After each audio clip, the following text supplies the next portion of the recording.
Dear student, exercise 2.3ல third sum பார்க்கலாம். Solve 5x congruent 4 mod 6 ன்னு கொடுத்துருக்காங்க. ஸோ இதை சால்வ் பண்ண சொல்லியிருக்காங்க. இது எப்படி போடலாம் அப்படின்னா 5x இந்த 4 வந்து இந்த சைடு வந்துச்சுன்னா -4 ஆகிடும். congruent இந்த mod 6 இருக்கு இல்லையா, இதை வந்து நம்ம 6n எடுத்துக்கலாம். 6n இப்போ இதை எப்படி எழுதலாம் அப்படின்னா for some integer n இந்த 5x minus 4 எப்படி சொல்லலாம்னா ஈஸியா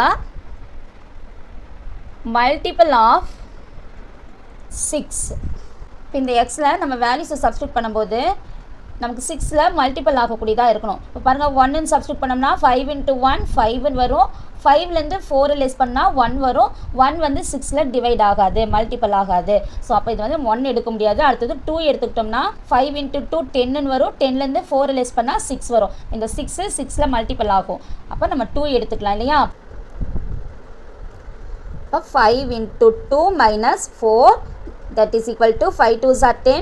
10லேருந்து 4 லெஸ் பண்ணோம். அப்போ 10 - 4 ஈக்குவல் 6ன்னு வரும். இந்த 6 6ஆல் மல்டிபிள் ஆகும். அப்போ 6 is a மல்டிபிள் ஆஃப் 6. அடுத்து பாருங்கள், இந்த எக்ஸில் நம்ம 3 போட்டோம்னா 5 × 3 15 ஆகிடும். 15லேருந்து 4 லெஸ் பண்ணால் 11 வரும். ஸோ 11 6ல் மல்டிபிள் ஆகாது. அடுத்து இந்த எக்ஸில் 4 போட்டோம்னாலும் நமக்கு 6ல் மல்டிபிள் ஆகாது. 5 போட்டாலும் மல்டிபிள் ஆகாது. அடுத்தது 8 போட்டு பார்க்கலாம். இப்போ 5 × 8 - 4 is equal to 5 × 8 40 வரும். 40லேருந்து 4 லெஸ் பண்ணோம்னா 36 வரும். ஸோ இந்த 36 6ஆல் கண்டிப்பாக டிவைட் ஆகும். 6 6 36ன்னு வரும். அப்போது 36 is a மல்டிபிள் ஆஃப் 6. அடுத்து இந்த எக்ஸில் வந்து நம்ம வேறு எந்த வேல்யூஸ் போடலான்னா 14 போடலாம். 5 × 14 - 4. இப்போ 5 × 14 வந்து நமக்கு 17 வரும். 17 - 4 that is equal to 66 வரும். ஸோ 66ம் கண்டிப்பாக நமக்கு 6ஆல் மல்டிப்ளிகேஷன் ஆகும்.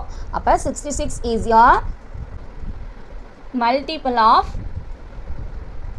6. எக்ஸ் வேல்யூ நமக்கு என்னென்ன கிடச்சிருக்கு 2 8 14 எக்ஸெட்ரா. இப்போ இவ்வளோ தான் இந்த சம். இப்போ இதில் ஏதாவது உங்களுக்கு டவுட்ஸ் இருந்துச்சுன்னா கமெண்ட்ஸில் கேளுங்க. இந்த வீடியோ உங்களுக்கு பிடிச்சிருந்துச்சுன்னா லைக் ஷேர் கமெண்ட் பண்ணுங்கள். தேங்க்ஸ் ஃபார் வாட்சிங். God bless you.